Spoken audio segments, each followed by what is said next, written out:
चलिए अब देखते हैं अपन आज निर्देशन के महत्व।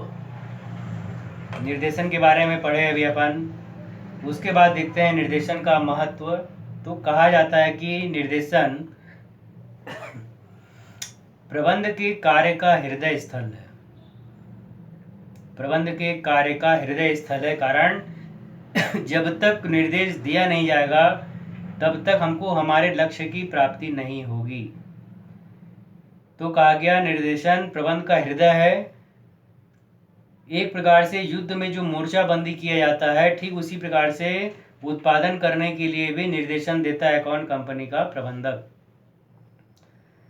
एक प्रबंधक कर्मचारी की नियुक्ति कर सकता है, संगठन बना सकता है, लेकिन नियुक्ति करने और संगठन करने से ही हमको हमारे लक्ष्य की प्राप्ति नहीं होगी। उसके लिए क्या करना पड़ेगा? हमको निर्देश देना पड़ेगा, और जब तक हम निर्देश देंगे नहीं तब तक हमको वस्तु बनकर तैयार मिलेगी नहीं। इसलिए कहा गया कि जिस प्रकार से एक सेनापति के बिना सेना विजय प्राप्त नहीं कर सकती, एक ड्राइवर के बिना गाड़ी आगे चल नहीं सकती, ठीक उसी प्रकार से बिना प्रबंधक के निर्देशन के वस्तु बनकर तैयार भी नहीं हो सकता। वस्तु बनाने के लिए भी किसकी आवश्यकता होती है? प्रबंधक के द्वारा निर्देश की। जब तक निर्देश देगा नहीं वस्तु बनकर तैयार होगी नहीं। मानव है, माल है, मशीन है, और आदेश जारी नहीं हुआ तो कोई भी काम नहीं होगा। इसलिए कहा गया कि बिना निर्देशन के किसी प्रकार के भी वस्तु का निर्माण नहीं हो सकता। आई बात समझ में? तो इसी में देखते हैं, चलिए अपन इसका महत्व क्या क्या महत्व है। पहला महत्व है उपक्रम को गति प्रदान करना।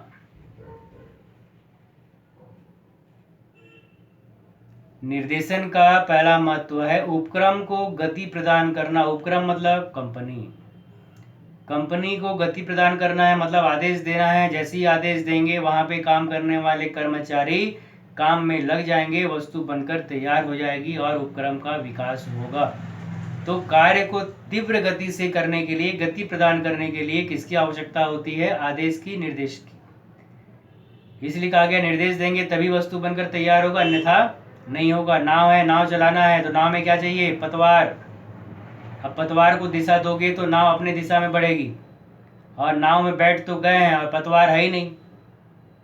नाव में बैठ गए हैं, पतवार है ही नहीं, तो नाव आगे बढ़ेगा कैसे?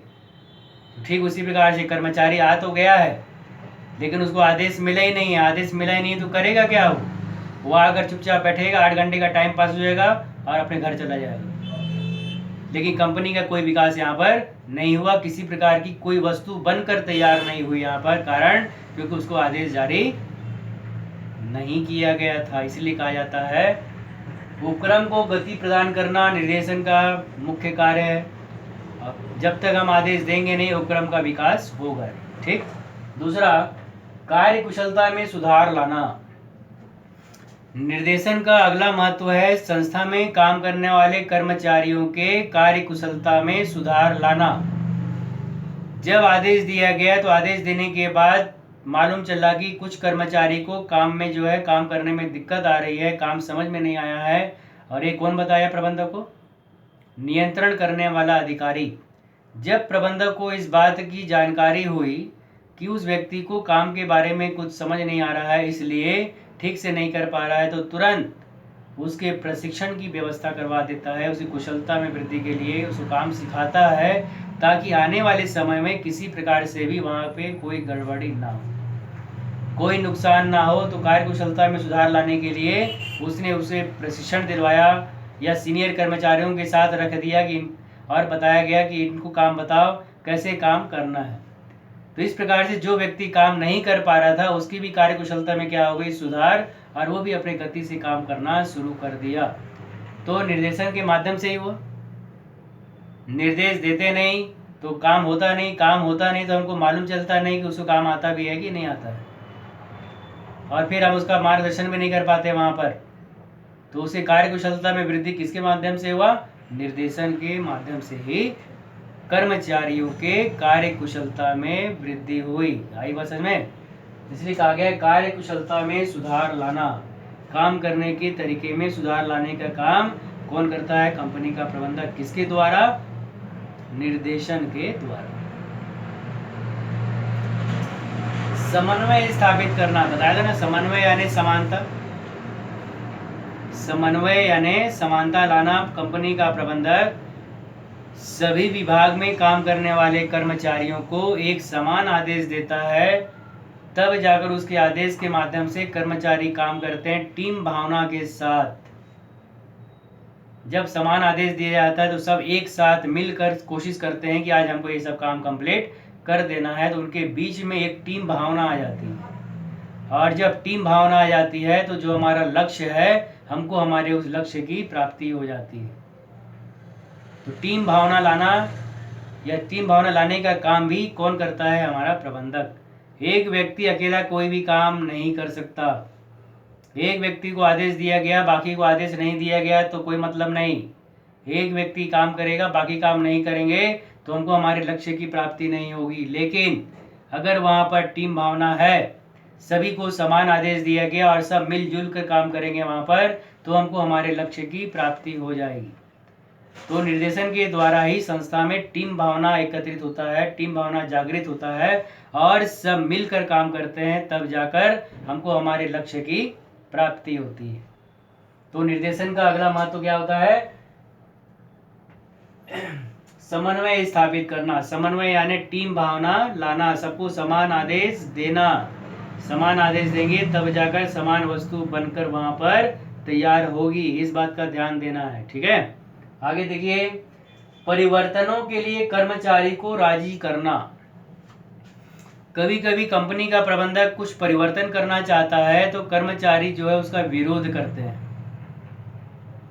कर्मचारी को भय रहता है कि अगर मान लो प्रबंधक यहाँ पे परिवर्तन करेगा तो हमारी नौकरी चली जाएगी, हम बेरोजगार हो जाएंगे, ये सोचता है।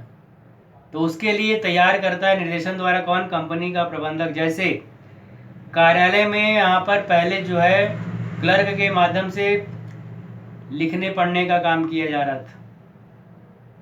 अब कंपनी के प्रबंधक ने सोचा कि आधुनिक युग है, क्यों ना यहाँ पर एक कंप्यूटर लगा दिया जाए।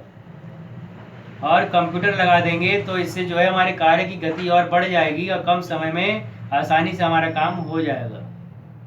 जब वो कंप्यूटर लगाने की बात किया तो अधिकांश कर्मचारी उसका विरोध किए कि अगर संस्था में कंप्यूटर आ जाएगा तो 2-4 कर्मचारी बेरोजगार हो जाएंगे, उनके स्थान पर कंप्यूटर काम करेगा। जब ऐसी बात आती है तो प्रबंधक उनको समझाता है कि नहीं, कोई बेरोजगार नहीं होगा, आपको काम यहाँ पे दिखाया जाएगा, सिखाया जाएगा और हर विभाग में इस प्रकार से कंप्यूटर की स्थापना कर देने से हमारे काम और आसान हो जाएंगे। 4 दिन का कार्य हमारा 1 दिन में हो जाएगा और इस प्रकार से हमको लाभ मिलेगा। तो इस प्रकार से समझाना और उनको राजी करने का काम भी कौन करता है? कंपनी का प्रबंधक। इसीलिए कहा गया यहाँ पर परिवर्तनों के लिए कर्मचारी को राजी करने का काम भी कौन करता है? कंपनी का प्रबंधक। ठीक, आई बात समझ में? यही है परिवर्तन। स्थायित्व एवं विकास में सहायक। संस्था निरंतर गति से चलता रहे, संस्था का विकास हो, इसके लिए हमेशा योजना बनाते रहता है। और योजना बनाने के बाद जब तक निर्देशन नहीं करेगा, आदेश नहीं देगा, वह योजना केवल एक योजना बन के रह जाएगी और कंपनी का समापन हो जाएगा। तो योजना बनाने के बाद निर्देश देता है समय समय पर, तब जाकर हमारी संस्था का विकास होता है और हमारी कंपनी निरंतर गति के साथ चलते रहती है। उसमें फिर किसी प्रकार से कोई भी रुकावट नहीं आती है। तो कंपनी को चलाने के लिए और जीवित रखने के लिए भी किसकी आवश्यकता हुई? यहाँ पर निर्देशन की। बिना निर्देशन के कोई भी काम कभी भी संभव नहीं हो सकता। आई बात समझ में? तो ये है निर्देशन के महत्व। चलिए अब देखते हैं इसी में अपन निर्देश के सिद्धांत। क्या सिद्धांत होता है इसका? तो पहला सिद्धांत है कर्मचारी एवं संगठन में तालमेल स्थापित करना।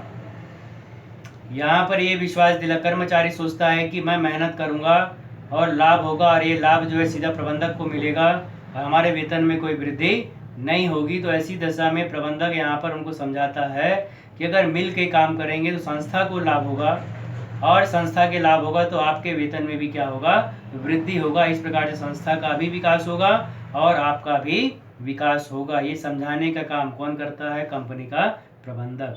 ठीक। दूसरा होता है इसी में आदेश की एकता का सिद्धांत।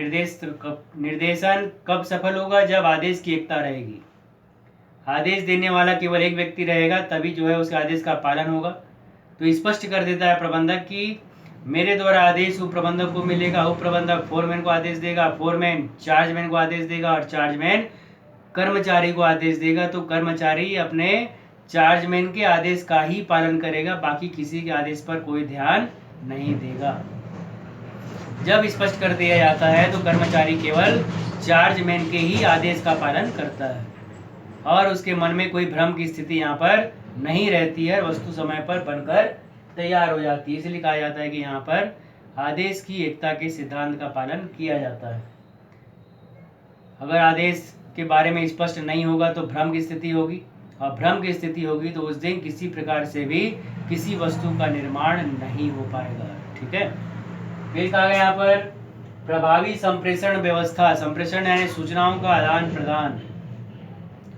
सूचनाओं का आदान प्रदान करने के लिए जो संप्रेषण व्यवस्था है वो प्रभावी होना चाहिए, स्पष्ट होना चाहिए, बिजली के करंट के समान होना चाहिए कि जैसी प्रबंधक ने आदेश दिया वह आदेश तुरंत कर्मचारी तक पहुंच गया और जैसी सूचना वहां पहुंच जाएगी कर्मचारी अपने काम में लग जाए। तो इसके लिए क्या होना आवश्यक है? प्रभावी संप्रेषण व्यवस्था। उचित सूचनाओं का आदान प्रदान करने की व्यवस्था कौन कराता है? यहाँ पर कंपनी का प्रबंधक। ठीक। फिर देखिए इसी में अनौपचारिक संगठन का प्रयोग। कंपनी में औपचारिक संगठन होता है और औपचारिक संगठन में बस प्रबंधक से आदेश मिला उप प्रबंधक को, उप प्रबंधक से आदेश मिला फोरमैन को, फोरमैन से आदेश मिला कर्मचारी को और कर्मचारी चार्जमैन को, और चार्जमैन से आदेश मिला कर्मचारी को और काम करना शुरू हो जाते हैं। लेकिन आपको बताया हूँ कि जब जहाँ पर चार व्यक्ति एक साथ मिलकर काम करते हैं तो उनके बीच में एक अनौपचारिक संगठन भी उत्पन्न हो जाता है, एक मित्र की भावना आ जाती है। और फिर जब मित्र की भावना आ जाती है तो सब एक दूसरे का सहयोग अपने आप करने लगते हैं। तो निर्देशन का अगला महत्व होता है यहाँ पर कर्मचारी जब स्वतंत्र रूप से काम करते हैं तो उनके बीच में एक अनौपचारिक संगठन उत्पन्न हो जाता है और सब एक दूसरे का वहाँ पर सहयोग करते हैं, एक दूसरे की सहायता करते हैं और वस्तु बनकर क्या हो जाती है? तैयार हो जाती है। इसी को बोलते हैं अपन अनौपचारिक संगठन। फिर इसी में होता है अनुगमन का सिद्धांत। अनुगमन का मतलब आदेश निर्देश देने के बाद कंपनी का प्रबंधक चुपचाप अपने कार्यालय में बैठा नहीं रहता।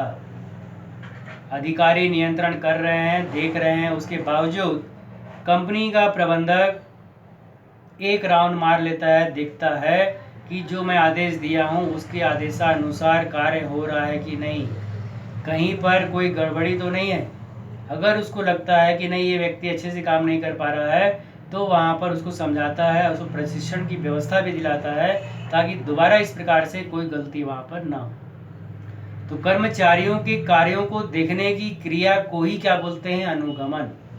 और अनुगमन में ये देखते हैं कि कहाँ पर वो गलती कर रहा है और उस गलती को सुधारने की पूरी व्यवस्था करवाता है कौन? कंपनी का प्रबंधक। तो ये अनुगमन करने का काम कौन करता है? कंपनी का प्रबंधक। ये इसका सिद्धांत के अंतर्गत आता है अंतिम सिद्धांत कि बिना अनुगमन के हमको समझ में ही नहीं आएगा कौन सा व्यक्ति कैसा काम कर रहा है। तो अनुगमन का मतलब समझ में आ गया? आदेश देने के बाद, निर्देश देने के बाद जाकर देखना कि निर्देशानुसार कार्य हो रहा है कि नहीं। अगर किसी को कार्य में कोई दिक्कत है तो उसको प्रशिक्षण की व्यवस्था भी करवाता है कौन? कंपनी का प्रबंधक। इसी को बोलते हैं अनुगमन। ठीक है। आगे बात समझ में आता है सबको? ठीक।